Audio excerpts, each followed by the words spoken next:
Morning, Year Fives. It's time for our English, and it is also a chance to have a look at our task. You may have noticed I've just put up lots of writing from last week for our Sword and the Stone, which was brilliant. We've really found a home learning standard of writing last week, so we need to maintain that now. So I'll have a chat about that in a minute. On to our do now. Now, as you know, you've known me for long enough now. I don't think I go through the day without some sort of strange, silly mistake. Yeah, I like to think I model that to show that nobody's perfect. Always learning from me. You've probably spotted my first error on here, the one I know of anyway, which is I've used completely the wrong homophones. The play was booked for ascent or ascent, should be descent or descent. So I've made a monumentally silly error there. I've used the correct pair, but they are the wrong word. Ascent and assent is going up or agreeing with somebody. I wanted the complete opposite. I wanted descent and descend, to go down or to disagree with somebody. So I will put my hands in the air there and go, whoops. Anyway, oh dear. I think the lockdown may be getting to me slightly. Right, let's solve the anagrams instead now. I know these ones today. So, I've given you a bit more of a clue, because we're a bit tricky. So, a bit of a clue. It's the 8 suffix on our spellings. The first one is, now, because you know the 8, you can get rid of the A-T and E straight away. So, you want to write them out and see what's left. The first one is alienate. So, if you alienate somebody, remember, you make them feel left out, you make them feel different. Alien just means doesn't belong. If you can have something alien in your body, it's just something doesn't belong there. And then the other one, if you get rid of the 8, A-T-E, you hopefully work out that it is elasticate. But a tricky one there. Let's have a look at the noun types very quickly. Murder. Now, murder is also a verb, remember, but we're asking for the noun.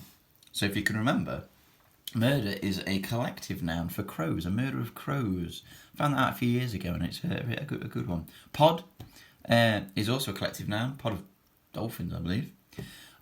Totley, proper noun. Mr. Cooper, proper noun. And then happy is abstract, because we can see the effect of happiness, but we can't see happy itself. Only the feeling of it. And then over here, correct the word for the forms. The bees is buzzing. That should be the bees are buzzing. The flower was yellow. The flower... Now, that one there I wanted to bring up because don't always assume that if it's is, it was, and if it was, it was, is. A bit of a teaching point here. The flower is yellow, or the flower was yellow, are technically both correct. You'd need to know whether you're working in the past tense or the present tense. So I've put that one on there just to pause you and make you think about it. Because I know a lot of you would have gone, the bees is buzzing was, flower was yellow, oh, that's is then. But actually, that's okay as it is. So do be warned, okay? Obviously, with more of that sentence, you'd know whether it was correct or not. Cakes is my favourite food. That should be cakes are my favourite food. There's nothing wrong about that other than the verb, because I do like cake. So, hopefully that shouldn't take you too long at all today. Your task today might take you a bit longer, might take you 20 minutes, half an hour maybe. Depends what you want to do with it. It's where you get your bank of vocabulary and language. Okay, so yesterday you had the waggle. I read it out to you, and hopefully you should have made some quick notes. Oh, I like that, I'm nicking that, cheers Mr. Cooper, that's decent. Don't like that, I'm having that. You should have a little bit written down. Last week when we did this, it was things like the sword and the setting. I got a lot of emails back with sketches and drawings that were then labelled, it was really good to see. And you know what, that really helps. So, for some of us, that doesn't matter. We just write what we're describing and we start mind mapping it. Some people like to draw it out. You can do the same with this. Me personally, I wouldn't. I'm not a big fan of my artwork and my drawing. I don't feel like I'd enjoy it. But I know a lot of you will. So look at each image, and why not pick 2 things to sketch out? Because it might be that actually it can appear later on.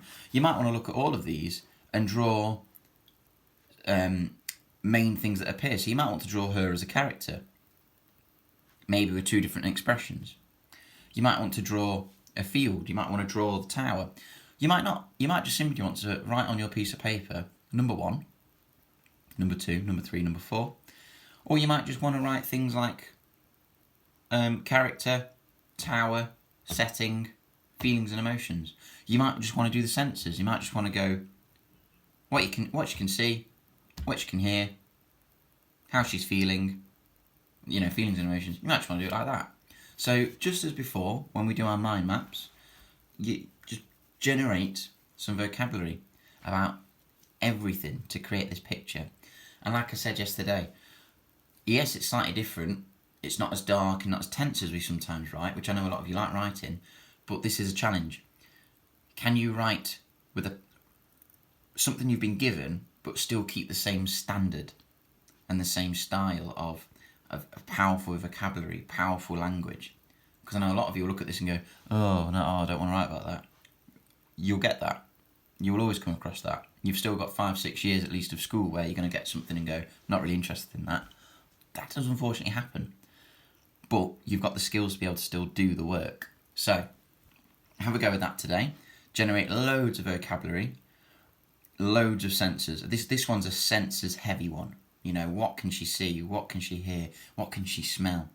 If I was doing this, where's my piece of paper? If I was doing this, I genuinely would grab a bit of paper and I would just go, right, okay. What can she see? What can she hear? What can she smell? Touch.